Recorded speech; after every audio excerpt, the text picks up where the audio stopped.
우리가 지난 시간에 맥주 감사 주일로 지내면서 한 주를 건너서 마가복음 7장의 말씀을 생각하게 되었습니다. 하나님께서 우리에게 만각의 은혜를 주셔서 2주 전에 들은 말씀이 이제 좀 잘 기억이 나시기도 하시고 또 기억이 안 나시기도 하실 텐데, 이것 또한 하나님께서 우리에게 주신 은혜입니다. 그래서 우리가 이 시간 짧게 지난 시간에 생각했던 말씀을 생각을 해보면, 마가복음 7장에서 시작되어지는 예수님의 말씀은 유대인들이 지키고 있는 전통에 대한 새로운 가르침을 우리들에게 제시하고 있었습니다. 바리새인들과 서기관들의 시각에서 볼 때에 제자들이 손을 씻지 아니하고 음식을 먹는 것은 이 정결법에 위반되는 행동이었습니다. 그래서 바리새인들과 서기관들은 정결법에 위반되어지는 이러한 행동을 하고 있는 제자들의 모습을 보고 나서 예수님께 가서 질문을 던지는 내용입니다. 그러자 예수님께서 어떻게 대답을 하십니까? 전통을 하나님의 계명보다 더 중요하게 여기시는 문제를 지적하고 계셨습니다. 그리고 그 문제의 중심에 서 있었던 것이 고르반이라고 하는 것이었습니다. 우리가 고르반이라고 하는 이 단어가 구약 성경에 쓰일 때는 레위기에서 처음 사용이 되어지는데, 그 의미는 하나님께 드려지는 예물, 제물을 의미합니다. 그런데 이러한 단어가 신약 시대에 들어와서 고르반이라고 쓰여졌을 때에 그 의미가 이제 변화하게 되어졌는데, 하나님께 드려진 예물이면 그 예물로 다른 용도로 사용해도 된다라는 이러한 해석을 낳게 되어졌습니다. 그래서 사람들이 부모님께 물질로 섬기려고 했을 때에 이 물질이 부모님께 드려져야 하는데 이것이 하나님께 드려졌다라고 고르반이라고 모든 사람들에게 선포를 하게 되어지면, 이 고르반으로 드려진 예물의 법적인 강제성이 없기 때문에 사람들은 하나님께 드려진 예물을 사유화해서 자신들의 목적으로 사용을 한 것입니다. 결과적으로 이들은 하나님께도 예물을 드리지 아니하였고 부모님을 공경하지도 아니하는 이러한 잘못을 저지르고 있었습니다. 이러한 상황 가운데에서 예수님께서 말씀하시고 계신 내용이 무엇입니까? 바로 외식하는 자들이다. 너희가 바로 외식하는 자들이다 라고 하는 내용인데, 예수님께서는 마가복음 7장 6절에서 7절의 말씀을 통하여 외식이라고 하는 것이 어떠한 의미를 가지고 있는지를 우리에게 말씀하고 계신데, 첫 번째, 외식한다고 하는 것은 두 마음을 품은 자들입니다. 우리가 하나님을 섬기고 있다고 하는 것은 한 마음으로 오직 여호와 하나님을 경외하고 섬기는 자로 살아가야 하는데, 외식하는 마음 가운데에서는 두 마음이 있다는 것입니다. 그리고 두 번째로 예수님께서 말씀하시고 있는 내용이 무엇입니까? 7장 7절의 말씀을 보면 사람의 계명으로 교훈을 삼아서 하나님을 헛되이 예배하고 있다라고 하는 말씀입니다. 우리가 이 땅에 살아가면서 예배를 드리면서 여러 가지 전통을 지킵니다. 그 전통 가운데에서 우리들의 마음 가운데서 지켜지는 것들 가운데서 하나님께 온전히 예배드리지 못하고 있다고 하면, 그러한 모습 가운데서도 외식하는 모습이 있지 아니한가 하는 생각을 해보아야 합니다. 마가복음 7장 7절에 헛되이 예배하다라고 하는 이 말씀은 이사야서 49장 13절의 말씀을 예수님께서 인용하신 것인데, 이사야서 49장 13절의 말씀을 보면 입술로는 하나님을 공경하지만 마음은 멀리 떠나 있는 상태, 곧 이러한 상태가 헛되이 예배하는 상태라고 말씀을 하고 있습니다. 우리가 하나님을 예배하는 모습을 한번 생각해 보십시오. 우리들은 우리들의 겉 모양으로 그리고 우리들의 입술로 하나님을 찬양하고 예배하고 있습니다. 그런데 우리들의 마음에 정직이 없고 우리들의 마음에 정결함이 없다고 하면 하나님께서 그 예물을, 그 제사를, 그 예배를 받아주시지 아니한다는 것입니다.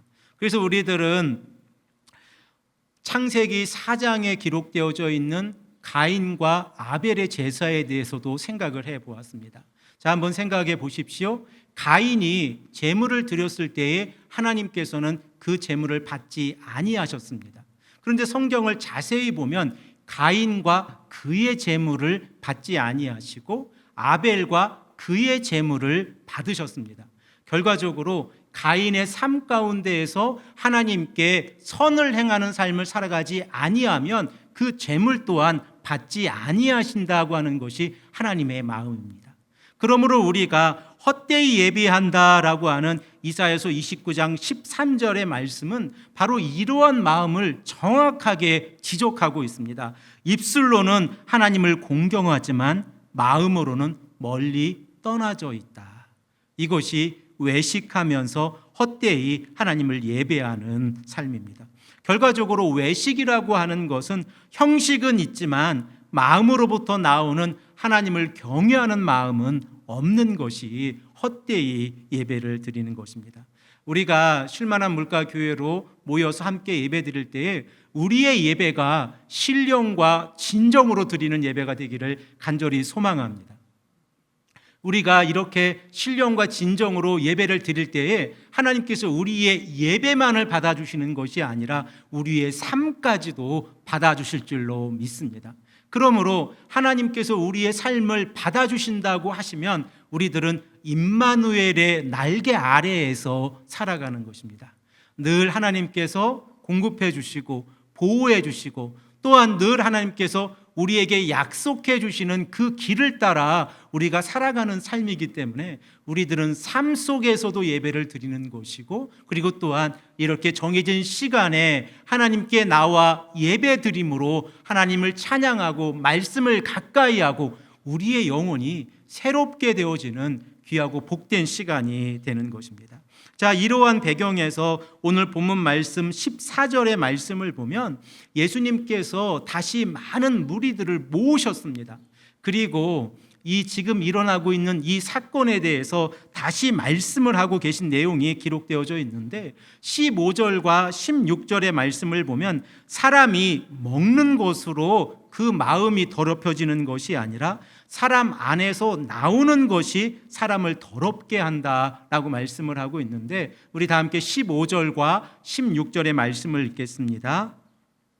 무엇이든지 밖에서 사람에게로 들어가는 것은 능히 사람을 더럽게 하지 못하되 사람 안에서 나오는 것이 사람을 더럽게 하는 것이니라 하시고, 예수님께서 말씀하신 마가복음 7장 15절에서 16절의 말씀은 장로들의 전통을 한 말씀으로 대치하고 있습니다.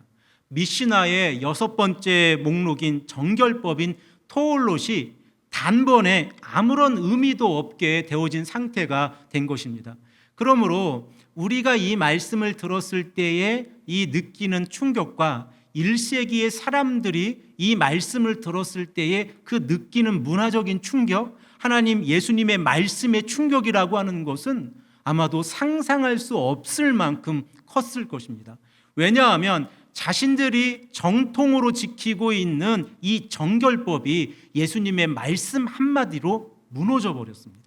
그러므로 자신들이 가지고 있는 전통이라고 하는 것이 어떠한 의미가 있는지를 생각하게 됐을 것이고, 무엇이 사람으로 하여금 깨끗하게 하는가, 무엇이 사람으로 하여금 정결하게 하는 것인가를 생각하게 했을 것입니다. 유대인들은 21가지의 손을 씻는 방법을 가지고 있었습니다. 그러니까 이것이 얼마나 복잡했겠습니까? 단순히 손을 씻는 것이 아니라 경우에 따라서 21가지의 목록을 정해놓고 이런 경우에는 이렇게 손을 씻어라, 이런 경우에는 목욕을 해야 된다, 이런 경우에는 가능한 한 손을 씻을 수 없다고 하면 장갑을 낀다든지 어떠한 방법으로든 정결을 유지하려고 했습니다. 이렇게 예수님께서 이 전통에 반대되는 얘기를 했을 때 그들은 혼란에 빠지게 됐을 것입니다. 이러한 상황 가운데서 예수님의 말씀을 다시 한번 우리가 깊이 생각을 해보면 내적인 정결함을 강조하고 계십니다. 그런데 바리새인들과 서기관들은 무엇을 정결하다고 생각하고 있습니까? 외적인 정결함이 내적인 정결함을 결정한다라고 생각을 하고 있습니다. 예수님의 말씀은 내면에서 나오는 것이 사람을 더럽게 한다라고 말씀을 하고 있는데, 바리새인들과 서기관들은 겉으로 표현되어지는 종교적인 의식을 통하여 내적인 정결함을 유지할 수 있다라고 생각을 하고 있었던 것입니다. 결과적으로 바리새인들과 서기관들이 이렇게 행동을 하는 이유를 생각을 해 보십시오. 그 이유를 생각을 해보면 자신들이 지키고 있는 종교적인 의식이 하나의 옷이 되어서 그 옷을 입고 있으면 사람들로부터 대접을 받을 수 있다는 것입니다. 결과적으로 외식하는 삶을 살아가고 있었던 것입니다. 자, 이러한 상황 가운데에서 많은 무리들에게 이제 혼란에 빠졌습니다. 그리고 예수님의 12 제자들도 예수님께서 이 정도 말씀을 해주셨으면 알아들어야 되는데 알아듣지 못했습니다. 그래서 장소는 이제 집으로 이동을 하게 되었습니다. 특별히 우리가 마가복음을 읽을 때에 집이라고 하는 단어를 만나게 되시면 우리 성도님들은 한 가지를 기억해 주시면 좋습니다. 그 집에 예수님께서 제자들과 함께 계시면 그 공간은 사적인 공간으로 예수님께서 제자들에게 프라이빗 에듀케이션, 그 특별 과외가 이루어지는 곳입니다. 그러니까 우리가 마가복음을 읽을 때에 집에서, 집 안에 들어가셔서, 그리고 그곳에서 제자들과 예수님만 남게 되어지면 그곳은 바로 예수님의 핵심적인 메시지가 전파되는 곳이 바로 이 장소, 집이라고 하는 것을 기억하시면서 말씀을 읽으시면 도움이 많이 되실 것입니다. 그 집에서 이제 특별 과외가 이루어지고 있습니다. 본문 18절에서 19절의 말씀을 보면 레위기의 음식법이 단번에 무너져 버렸습니다. 레위기 11장의 말씀을 보면 정한 동물과 부정한 동물의 구분이 있습니다. 그런데 예수님의 말씀을 보면 정한 동물과 부정한 동물의 구분이 폐기되어졌습니다.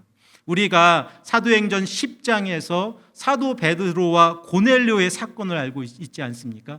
바로 그곳에서도 정한 동물과 부정한 동물의 그 구분이 폐기되듯이 바로 이 말씀 본문 18절에서 19절의 말씀을 통해서도 정한 동물과 부정한 동물에 대한 구분, 음식이 깨끗하고 깨끗하지 아니한 그 구분이 폐기되어지고 있습니다.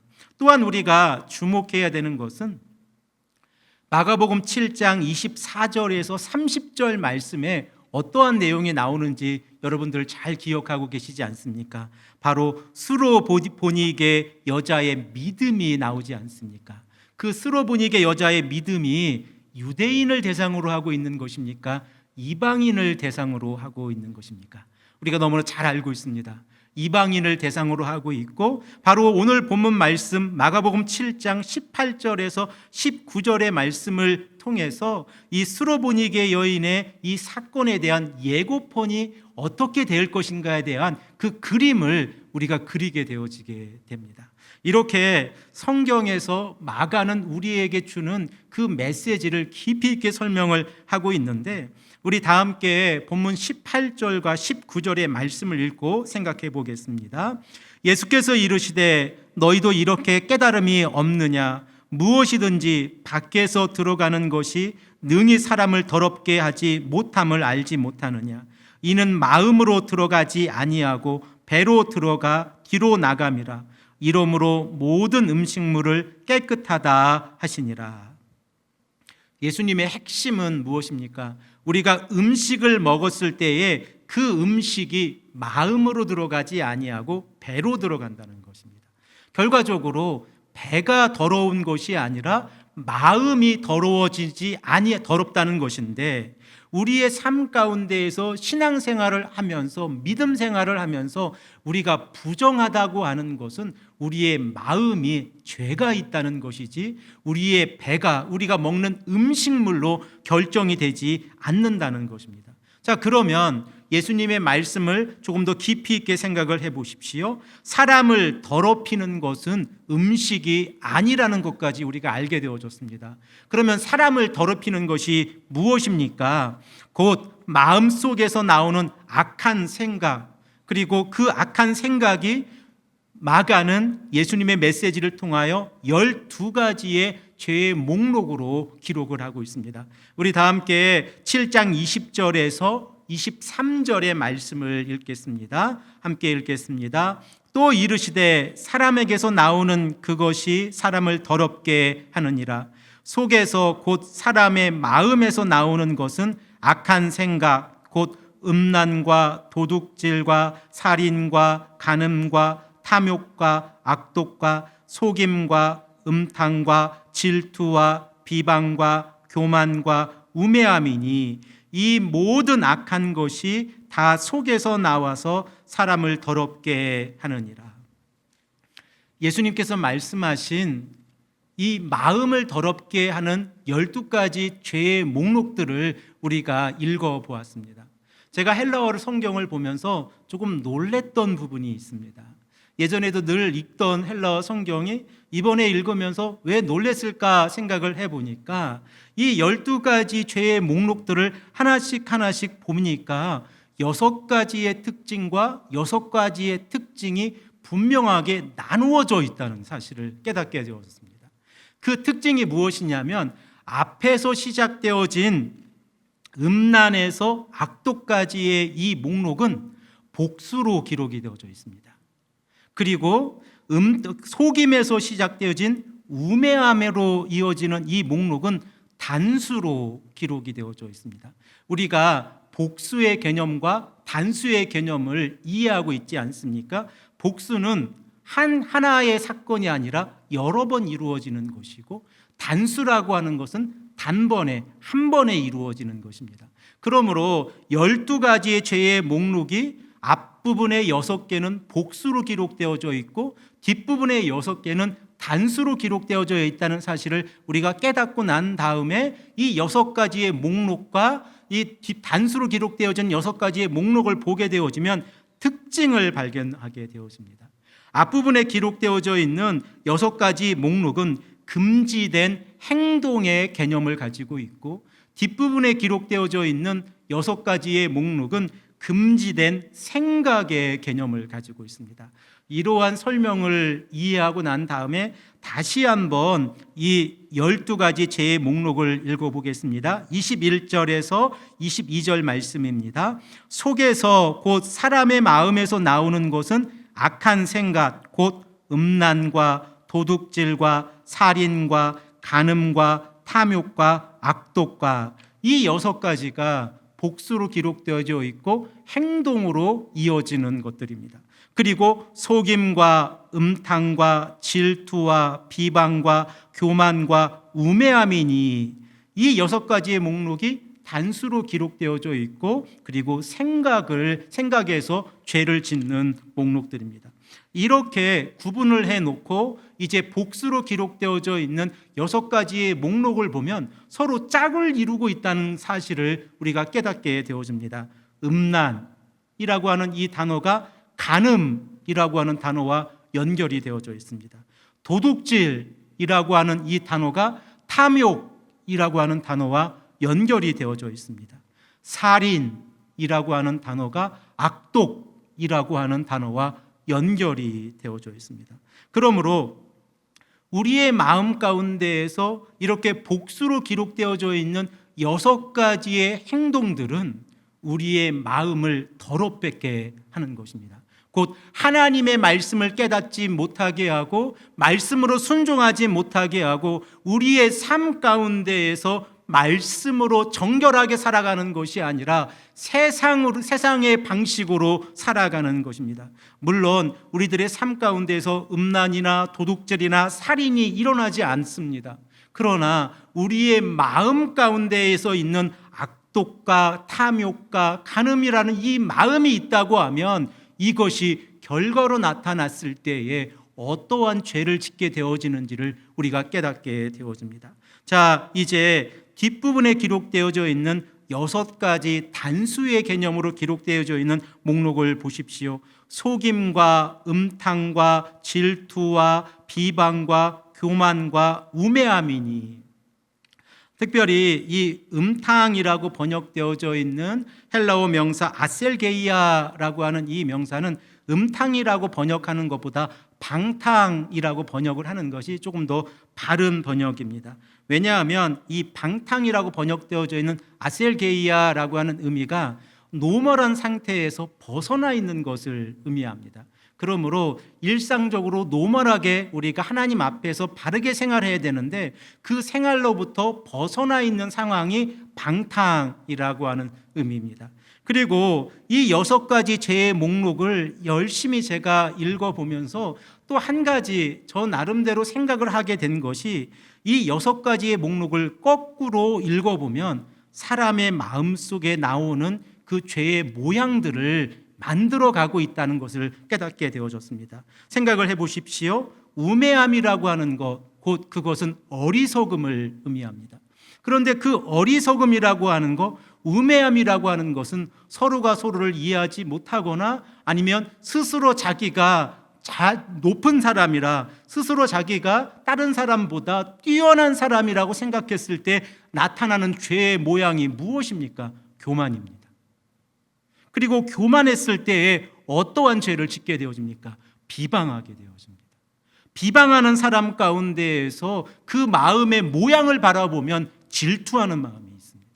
그리고 그 질투하는 마음 가운데에서 정상적인 삶의 방식부터 벗어나는 방탕한 생활을 하게 되어집니다. 왜냐하면 스스로 교만하여서 모든 것을 다 가지고 있고 모든 사람보다 뛰어나다는 생각을 가지고 있기 때문에 자신의 삶 가운데에서 방탕한 삶이 나는 이렇게 살아도 된다고 하는 이러한 자기만의 우월주의로 다가오게 되어집니다. 그래서 스스로 다른 사람을 속이고 자기를 속이는 것이 이 단수의 개념으로 설명이 되어지고 있는 6가지 죄의 목록입니다. 자, 이렇게 우리들은 악한 생각으로 구분이 되어져 있는 12가지의 죄의 목록을 생각을 해보았는데 앞부분의 6가지 복수의 죄의 목록들은 서로가 서로 연결이 되어져서 음란과 간음, 도둑질과 탐욕, 살인과 악독이 연결이 되어져 있고 뒷부분에 이 6가지 단수로 설명을 하고 있는 이 죄의 목록들은 서로가 서로 연결이 되어져서 우매함으로 시작되는 것이 결과적으로 사기로 끝이 나는 그 결과를 보게 되어집니다. 이것이 우리의 마음 속에 있다고 하면 이 마음 속에 있는 죄악으로 인하여 우리는 하나님의 정결로부터 벗어나 있다. 하나님의 거룩으로부터 벗어나 있다라고 말씀을 하고 있습니다. 우리의 마음 가운데에서 이렇게 12가지 죄악이 있다고 하면 그 결과가 어떻게 될 것인가 한번 생각을 해 보셨습니까? 우리들은 산상수원에서 예수님께서 마태복음 5장 8절의 말씀을 통하여 마음이 청결한 자는 복이 있나니 하나님을 볼 것이미요 라고 하는 말씀을 너무나도 잘 알고 있습니다. 그 마음이 청결하다라고 하는 이 말씀은 오늘 본문 말씀에서 예수님께서 말씀하고 계신 이 12가지 죄의 목록들이 사라진 상태를 의미합니다. 그리고 이렇게 죄의 목록들이 사라졌을 때에 우리가 하나님 아버지를 바라볼 수 있게 된다는 것입니다. 이렇게 하나님 아버지를 바라보았을 때에 우리들은 겸손하게 되어지고 말씀에 순종하게 되어지고 예수 그리스도의 십자가의 보혈을 깨닫게 되어진다는 사실을 우리가 깨닫게 되어진다고 하면 우리의 마음이 청결하다고 하는 것, 이것은 결국 우리가 구원을 받는 기초가 된다는 사실을 깨닫게 되어집니다. 우리들은 이 12가지 죄의 목록을 읽고 나서 죄의 비중에 따라 이 정도 죄는 지면 되고 이 정도 죄를 지으면 안 된다고 하는 나름대로의 기준이 있습니다. 기독교인들이 이 땅을 살아가면서 음란의 죄를 진다고 하는 것은 용서함을 받지 못한다고 하는 도덕적인 기준이 있습니다. 도덕적인 기준으로 기독교인들이 하면 안 된다는 기준이 있습니다. 살인, 기독교인들이 하나님을 믿는 사람들이 살인의 죄를 지면 안 된다는 이러한 죄의 기준들이 있습니다. 그런데 다 6가지 단수의 개념으로 설명되어져 있는 이 죄의 목록들을 보십시오. 우리들의 마음에 있는 것들입니다. 속임과 그리고 방탕과 질투와 비방과 교만과 우매함은 우리들의 마음 가운데도 있습니다. 그러므로 우리가 하나님을 보기를 원한다고 하면 이러한 죄로부터서 벗어나서 아버지 하나님, 우리의 구원자가 되시는 아버지 하나님을 바라보아야 합니다. 예레미야 선지자는 이러한 죄의 모습들을 바라보면서 예레미야 4장 14절에서 마음의 악을 씻어버리는 것을 구원의 기초로 우리에게 말씀하고 있습니다. 우리 다 함께 예레미야 4장 14절의 말씀을 읽겠습니다. 예루살렘아, 내 마음의 악을 씻어버리라. 그리하면 구원을 얻으리라. 내 마음의 악을 씻어버리라. 그리하면 구원을 얻으리라 라고 말씀을 하고 있습니다. 사랑하는 성도 여러분, 예수님께서는 오늘 바리새인들과 서기관들과의 이 논쟁을 통하여, 그리고 또한 제자들을 집에 데리고 가셔서 그 안에서 이제 사적인 교육을 통하여 하고 싶은, 전하고 하자 하시는 내용이 무엇입니까? 마음을 깨끗이 하라는 것입니다. 우리의 마음이 더러워졌을 때에 우리들은 하나님을 바라볼 수가 없습니다. 우리들의 마음이 더러워졌을 때에 우리들은 구원의 기초가 되어지는 예수 그리스도의 십자가의 보혈을 바라볼 수가 없습니다. 그러므로 우리가 마음을 깨끗이 했다고 하면 오직 예수 그리스도의 십자가의 보혈을 믿고 말씀의 순종함으로 하나님께 나아가는 우리들의 삶이 되어야 합니다. 이러기 위해서 우리가 늘 말씀을 가까이 하고 있고, 이러기 위해서 우리가 늘 말씀을 읽고, 이러기 위해서 우리가 늘 우리들의 삶 가운데에서 정결한 삶을 살아가기 위해서 회개의 삶을 살아가고 있지 않습니까? 사랑하는 성도 여러분, 예수님께서는 오늘도 우리에게 말씀하십니다. 말씀에 순종하고 마음을 청결케 하라. 이것이 우리들이 이 땅을 살아가면서 삶의 기초가 되어지고, 그리고 믿음의 기초가 되어지기를 간절히 소망합니다. 함께 기도하겠습니다.